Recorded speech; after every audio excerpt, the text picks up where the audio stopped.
It's not a banter. You don't abuse people for their race, their religious beliefs, their sexuality. You don't do that. It's not banter. Une insulte reste une insulte, que ce soit sur les réseaux ou dans la vie de tous les jours. Ich glaube, jeder Fußballer geht mal gefühlt bei Instagram oder auf irgendwelchen Social-Media-Plattformen viel Hate und ja auch viele Schimpfwörter zugeschmissen, die man natürlich nicht hören will. I think that online abuse is so much worse than like in real life, because it's like 10 more people or 100 more people say it. Football is the perfect reflection on what society is about, and that's why we have a massive part and an important part to play.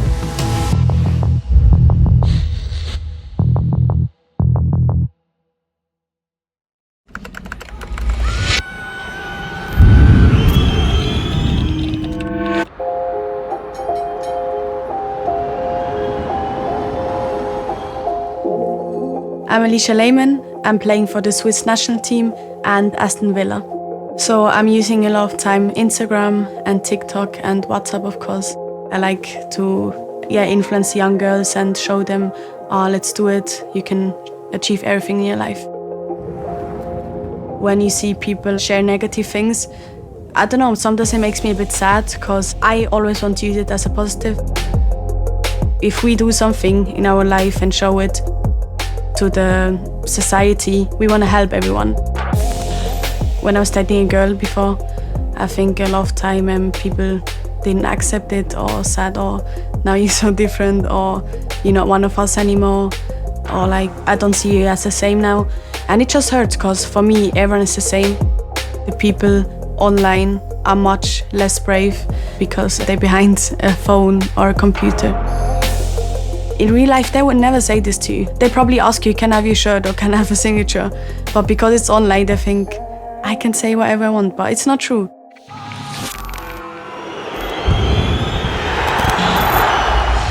Think back to Euro 2020 final, what happened with the boys from England. At the same time, I was really happy for us to win the Euro. I could see what was happening to them, their families, their friends. It's horrible. I was shocked, I was hurt, and I was really disappointed seeing those 3 black players being targeting that way.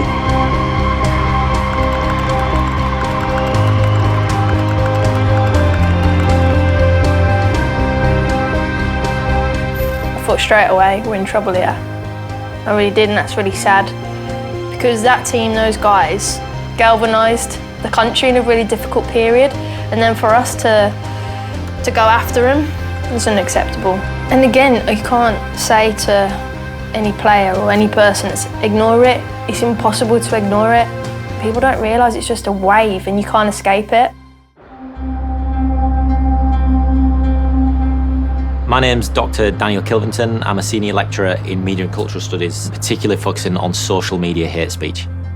Social media abuse towards footballers is on the rise, and I think we need to look at the broader socio-political context for that. We look at the growth in the right wing across Europe and also America and further afield as well, coupled with the fact that there are a lack of penalties. If people do this online, they're likely to get away with it. So all of that adds together a perfect cocktail of abuse that we've seen within football. Trolls out there and social media haters, they do have a direct channel of communication to footballers, and historically that two-way relationship wasn't there.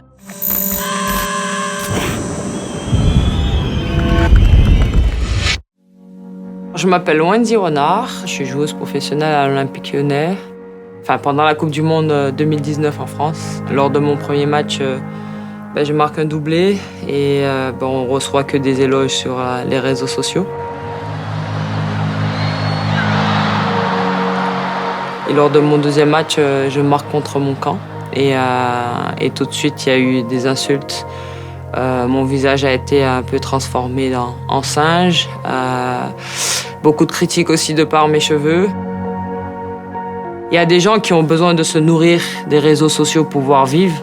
Et il y a des gens, malheureusement, qui après un match ou après d'autres choses ne peuvent pas ne pas y aller.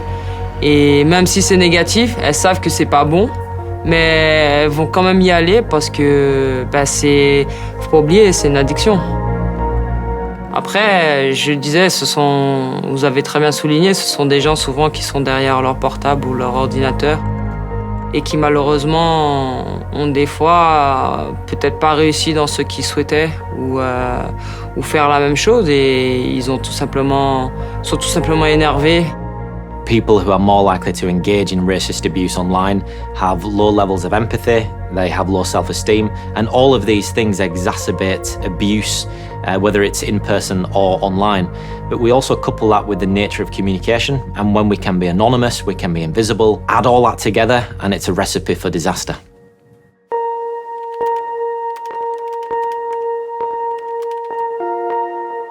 I had quite high-profile online abuse. I had a stress fracture in my foot. The word stress in itself, I've been a professional athlete all my life and never had any form of that type of response from my foot. I had so much stress in my body, I didn't know how to cope with it, so I did a lot of running to try and escape because I just felt everything was enclosing on me and it was a form of release, but it wasn't enough. And I've now 2 surgeries in. I can't play the sport that I love to play because my foot's now ruined because of the abuse I had. Je pense que ça peut laisser des vraies cicatrices, surtout s'il y a des personnes en face qui sont déjà fragiles un peu psychologiquement. Quand on balance une phrase sur les réseaux, ben oui, on balance une phrase, mais on se rend pas compte peut-être de la douleur ou des conséquences de cette phrase et ça peut laisser des traces parce que nous sommes tous des humains, nous avons tous des émotions. J'ai toujours tendance à dire, oui, ça fait mal plus pour mes parents, pour ma mère.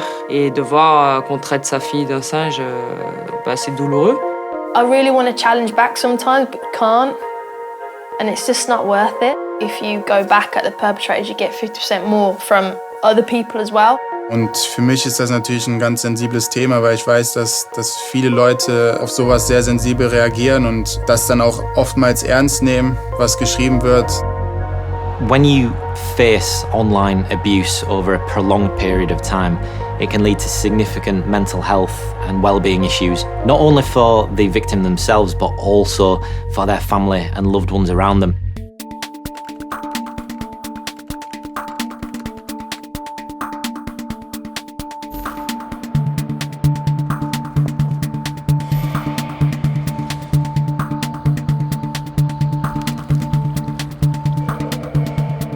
Soy Jesús Tomiero y fui el primer árbitro homosexual en España y en Europa que lo dijo públicamente. Ahí está todo bien hasta que yo me eché una pareja y subí una foto en redes sociales como cualquier otro joven. He tenido que perder mi carrera profesional como árbitro de fútbol. Lo dejo porque me llegan más de 1.500 amenazas de muerte. Os voy a leer varias de ellas. Otro de ellos, Jesús Tomillé, voy a por ti y por tu noviecito. Eso de las fotos también eran sodomitas y terminaron mal, muy mal. Es lamentable. Y la que ya me mató, que tuve que llamar a la Policía Nacional, era una con las piernas cortadas. Y tuve que estar un mes cortada por la Policía Nacional. Yo muchas veces he pensado en autolesionarme o incluso con el suicidio, porque no aguantaba esa presión mediática. Entonces hay que denunciar y hay que parar los pies, cuando hay que pararlo. Y yo creo que si alguien me grita, yo me doy la vuelta y le grito a ellos, a él. Tampoco hay que ponerse de esa manera con ellos, pero no me callo, no me achanto. Antes sí, ya no.